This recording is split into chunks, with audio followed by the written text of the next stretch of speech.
ayyuhan nabiyyu kulli azwajika wa banatika wa nisa'il mu'minina yudnina 'alaihinna min jalabibihin dzalika adna ay yu'rafna fala yu'dzain wa kana Allahu ghafurur rahim.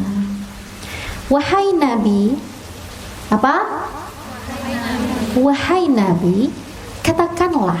Nah, coba ini baru ayat pertama. Yang dipanggil Allah siapa teman-teman? Ayatnya untuk siapa? Wanita. Kenapa Allah nggak pakai ya nisa, ya wahai perempuan, wahai wanita, wahai istri-istri Nabi? Kenapa Allah nggak pakai konteks, nggak pakai teks langsung kepada kita? Oke, saya tahu jilbab ini wajib. Saya tahu ini adalah hukum yang ada di dalam Al-Quran. Ini bukan saya yang salah, ini pasti ada teks yang keliru. Gitu. Ada nggak teman-teman yang kayak gitu? Pasti ada pemikiran yang nggak pas deh. Jadi mereka bukan karena mereka nggak tahu, bukan karena mereka nggak paham, tapi bagi mereka ini bukan gue banget. Ya, maka kebanyakan di antara mereka akan berpikir bahwa kita yang berusaha menutup aurat ini adalah orang-orang yang ke-Arab-Araban, adalah orang-orang yang ke-timur-timuran gitu, orang yang tidak nasionalis gitu ya alasan mereka. Nah, maka bagaimana menyikapi orang-orang yang seperti ini? Gitu pertanyaannya. Nah, saya punya tips. Kalau ada orang bilang, udah urusin aja urusan lo gitu ya, urusin aja akhirat kamu sendiri, akhiratku ya, syurgaku, syurgamu, neraka gitu ya teman-teman ya, lagi rame.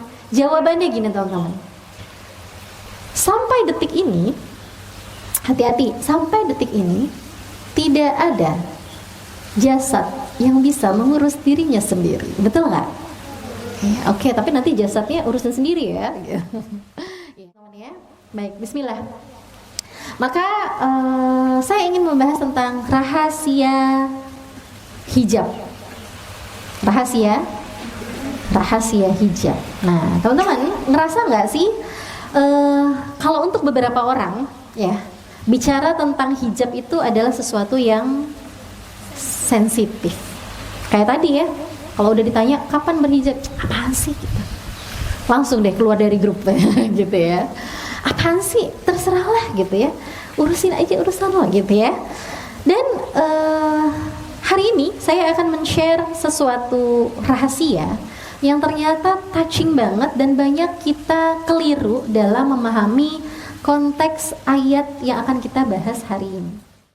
Gara-gara ada beberapa orang yang memakai ayat ini sebagai senjata memaksa, ya, walaupun ini adalah wajib ya teman-teman, tapi tanpa mengetahui konteks. Maka kita paham dulu konteks dari ayat ini. Kita sering dengar ayat ini ya teman-teman ya.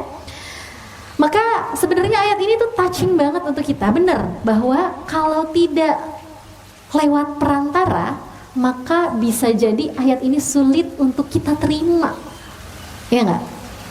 Coba di sini siapa yang senang dinasihati, kamu pakai kerudung nggak? Pakai kerudung nanti masuk neraka loh. Kira-kira masuk nggak dakwah kita teman-teman? Nggak masuk ya. Maka ini ayat didahului dengan ya, di highlight ya, saya highlight kuning. Di situ ada kalimat ya ayyuhan nabiyyu ditambah kul.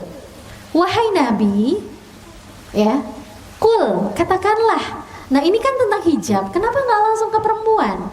Maka harusnya kan bisa aja ya, bisa aja, kenapa nggak kita langsung, kenapa nggak hawai para wanita, hendaklah kamu memakai jilbab, kenapa enggak? Karena tadi Allah, Masya Allahnya ya, Allah itu kenal banget dan tahu banget siapa yang ia ciptakan. Allah itu kenal banget dan tahu banget siapa kita wanita itu gitu ya. Siapa sih perempuan itu? Bagaimana sih hatinya? Apa sih dampak psikologinya kalau kita tiba-tiba ayo pakai kerudung gitu ya. Maka Allah muter dulu pakainya. Siapa yang disuruh?